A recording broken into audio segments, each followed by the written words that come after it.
الحمد لله الحمد لله الحمد لله.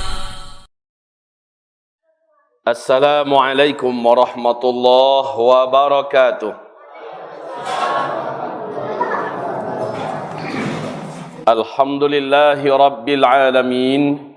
Wa bihi nasta'inu ala umurid dunya waddin.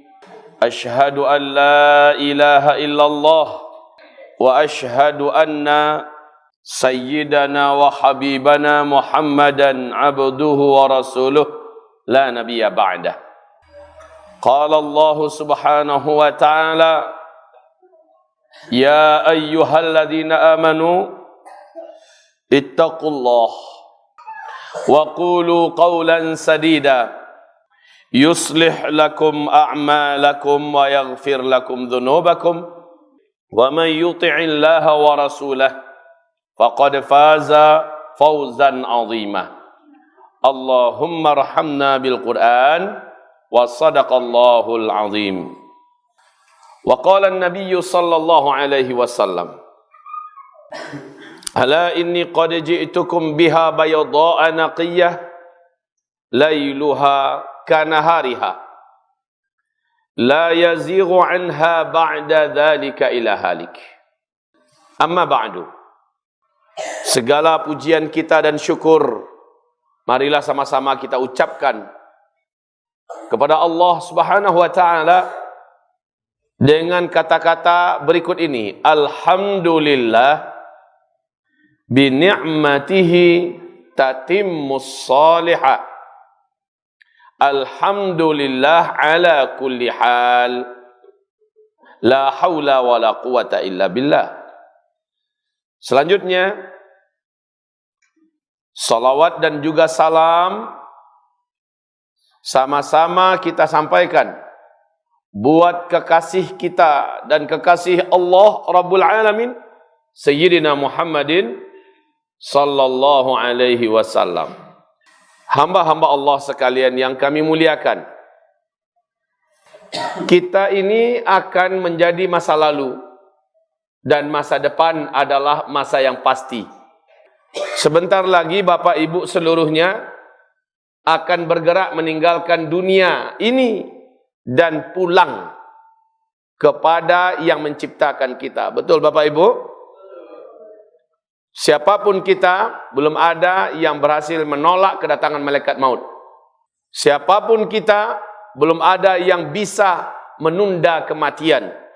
La yastakhiruna sa'ata, la yastakhiruna sa'ata, la yastakhiruna sa'ah, wa la yastaqdimun. Mereka tidak mampu menunda kematiannya walau hanya 1 jam. Wala yastaqdimun, dan mereka juga tidak bisa mempercepat kematian. Selanjutnya, malam hari ini Bapak Ibu sekalian, kami ingin sampaikan kepada Bapak Ibu semua kabar baik dan kabar buruk untuk masa depan akhirat kita kelak. Bapak Ibu pilih yang mana? Yang baik dulu atau yang buruk dulu? Saya sampaikan yang pahit dulu. Dan semoga Allah lindungi kita. Nanti pada hari kiamat, ada orang-orang yang heran kenapa dia tidak boleh masuk surga. Dijawab, karena amalanmu tak ada. Dia berkata lagi, aku sudah mengerjakan semua amal yang baik semasa hidup di dunia. Aku sholat, aku puasa, aku bayar sedekah, aku zakat, aku bangun masjid, aku berbakti kepada orang tuaku, aku melaksanakan haji, aku melaksanakan umrah, aku melakukan yang baik-baik. Di mana letaknya aku tak punya amal soleh? Maka diperlihatkan kepadanya semua amal solehnya yang ada. Ini yang kamu maksud? Iya, ini dia. Betul. Memang kamu dulu pernah melakukannya.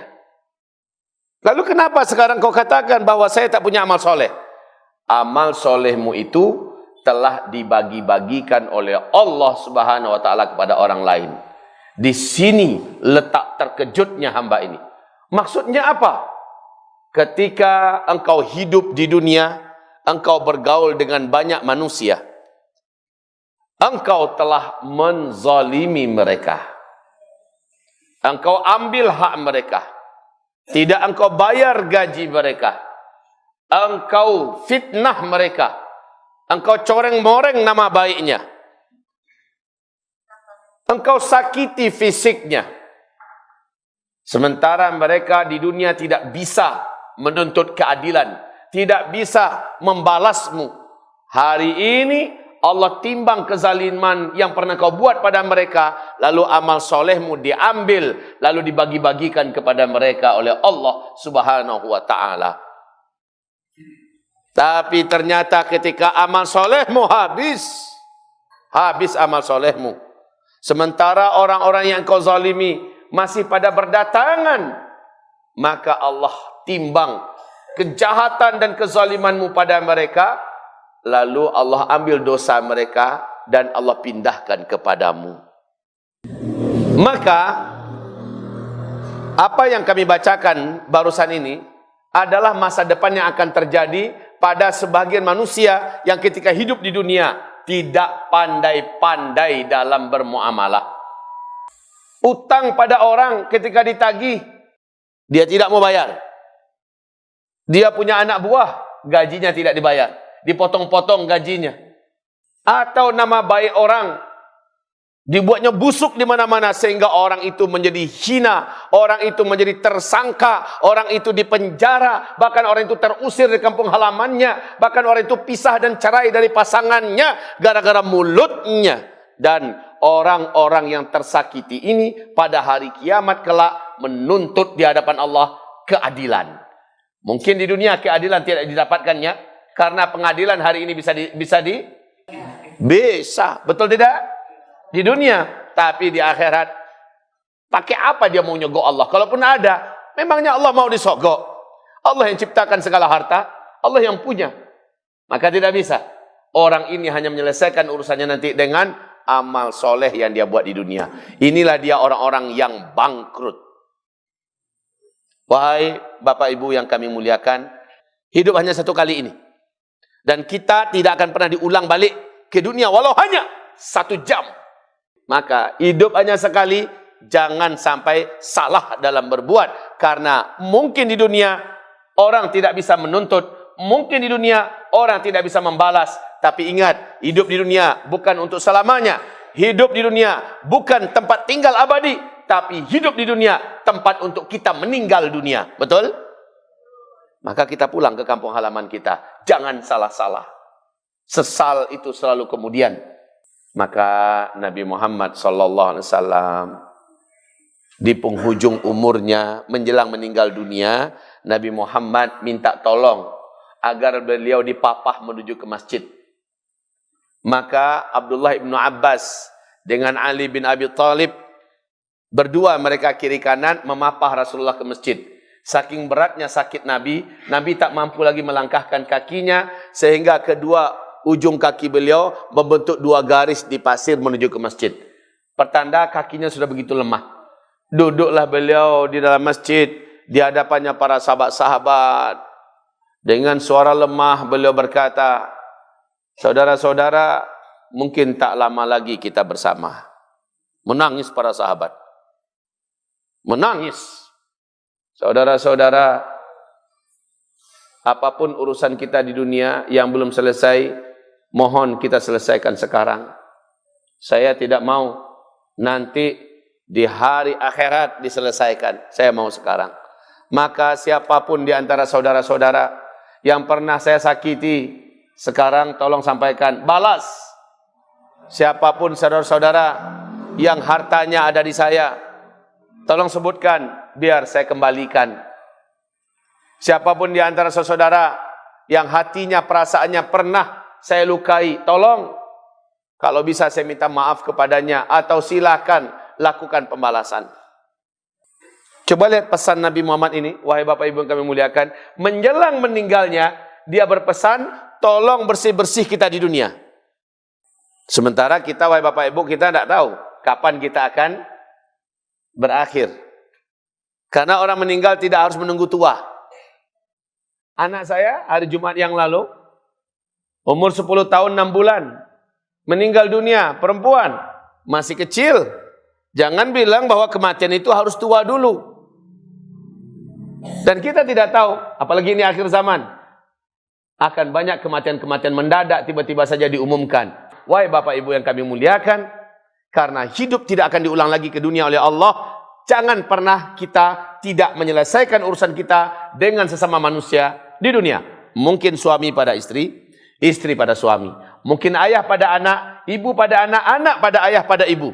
Mungkin saudara dengan saudaranya, mungkin sepupu dengan sepupunya, ipar dengan iparnya, menantu dengan mertuanya, dan seterusnya. Kita dan bertetangga dengan tetangga kita. Wahai Bapak Ibu yang kami muliakan, hati-hati sekali lagi saya katakan. Yang pertama tadi ini cukuplah untuk membuat kita tersentak. Bisa jadi loh ya. Bisa jadi di antara kita ada yang umurnya tak lama. Allah izinkan dengarkan pengajian ini supaya dia cepat-cepat membereskan urusannya. Mudah-mudahan tersentuh hati orang yang bersangkutan. Kita lanjut, yang kedua. Kabar baik. Pada hari kiamat kata Rasulullah sallallahu alaihi wasallam, ada hamba-hamba yang ketika di dunia tidaklah istimewa. Tidak istimewa, orang-orang biasa saja, Pak.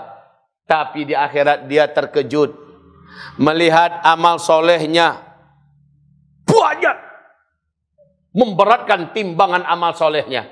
Padahal dia di dunia bukan ahli tahajud, dia di dunia bukan ahli sholat duha, dia di dunia bukan hafiz Quran, dia di dunia bukan ulama, dia di dunia bukan qari, dia di dunia bukanlah orang yang dermawan, dia di dunia pokoknya orang sederhana, orang biasa, tapi di akhirat dia pesta pahala amal soleh yang sangat banyak.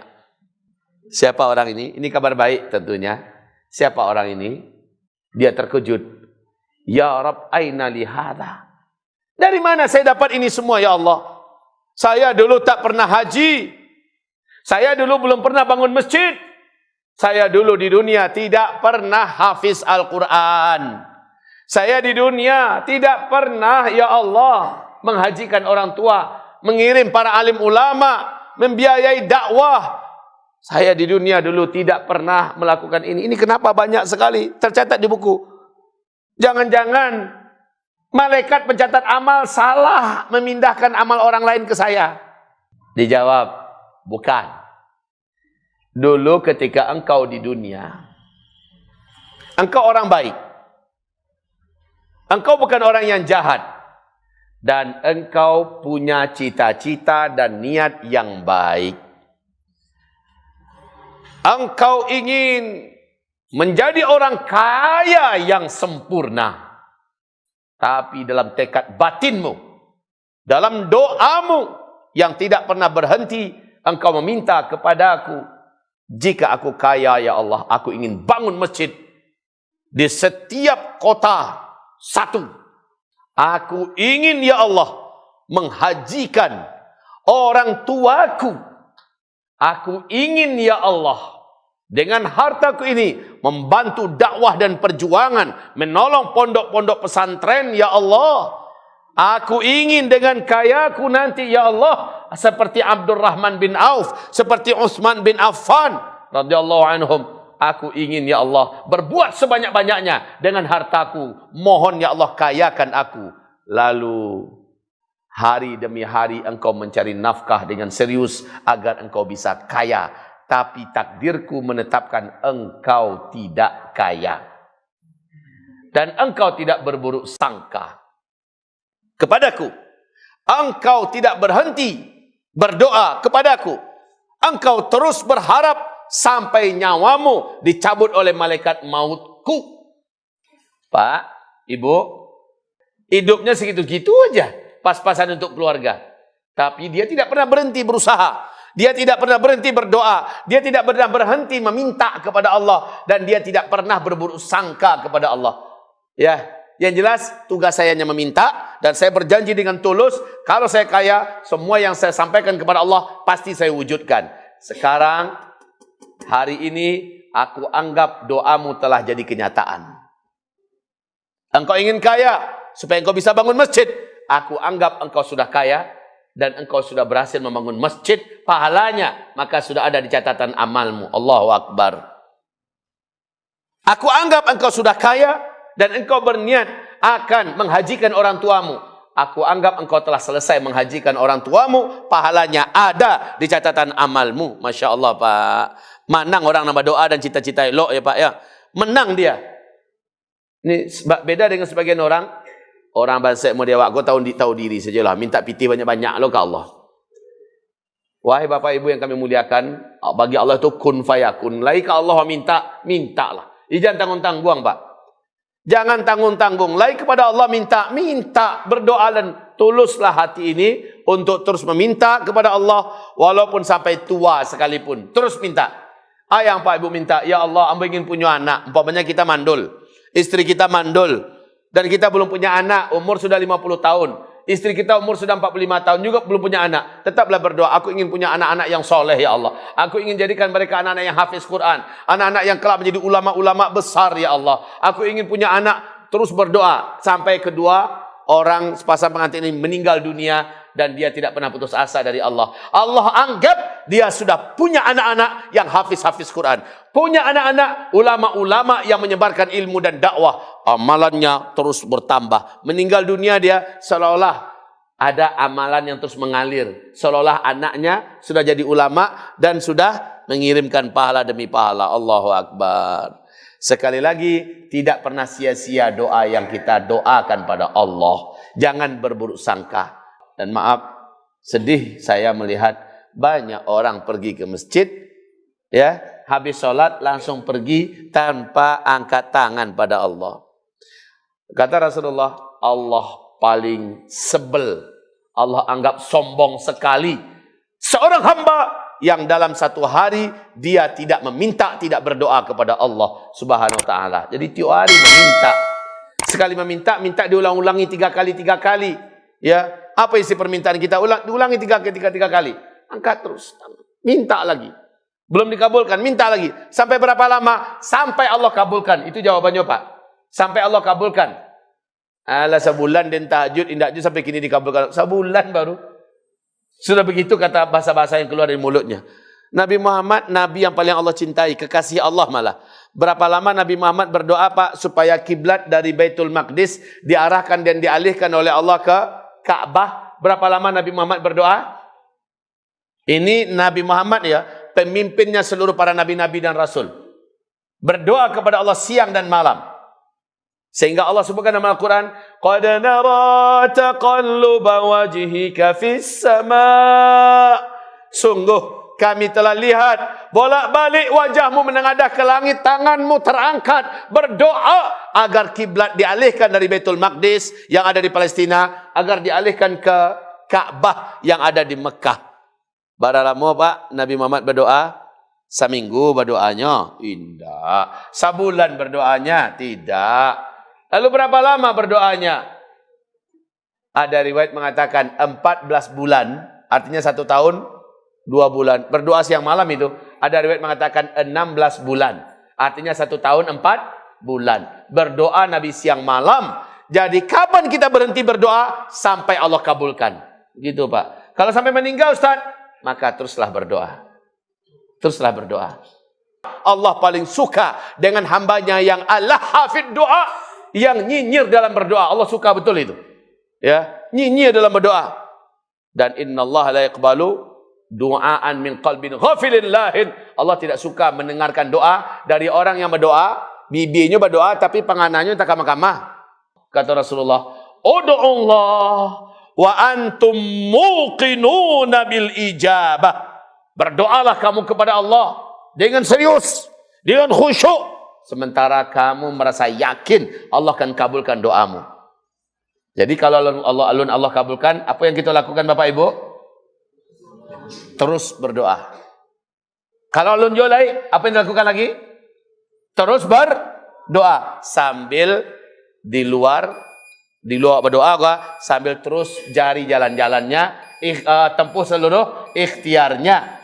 Lihat, ada waktunya nanti Allah pasti akan mewujudkan.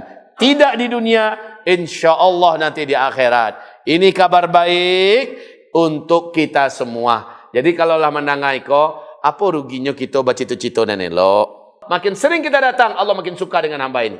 Itu bedanya, dan Allah adalah Maha Kaya, Allah Maha Pemurah. Bapak Ibu, mudah-mudahan dua peringatan ini, dua pelajaran ini menjadi pedoman untuk menyemangatkan kita. Yang pertama, semangat kita untuk berhati-hati dalam hidup dan menyelesaikan masalah-masalah kita secepatnya antar sesama kita. Ini yang pertama.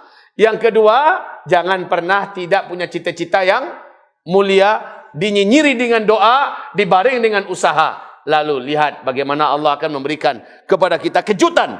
Bila tidak di dunia, pasti di akhirat. Semoga bermanfaat apa yang kami sampaikan ini dan menjadi pelecut dan penyemangat Bapak Ibu semua menuju kepada yang lebih baik. InsyaAllah ta'ala. Kalau tidak ada yang bertanya, kita sudahi dan kita tutup sampai di sini. Ada yang mau bertanya? Baiklah, jika memang tidak ada, marilah kita baca surat Wal Asri. A'udzu billahi minasy syaithanir rajim. Bismillahirrahmanirrahim. Wal 'asri innal insana lafi khusr illa alladhina amanu wa 'amilus shalihat wa tawasaw bil haqqi wa tawasaw bis sabr. Allahumma arhamna bil Qur'an wa sadaqallahul azim. Kita tutup dengan baca doa kafaratul majlis. Subhanakallahumma wa bihamdika asyhadu an la ilaha illa anta astaghfiruka wa atubu ilaik. Walhamdulillahi rabbil alamin. Wabillahi taufiq wal hidayah. Mohon maaf lahir dan batin. Assalamualaikum warahmatullahi wabarakatuh.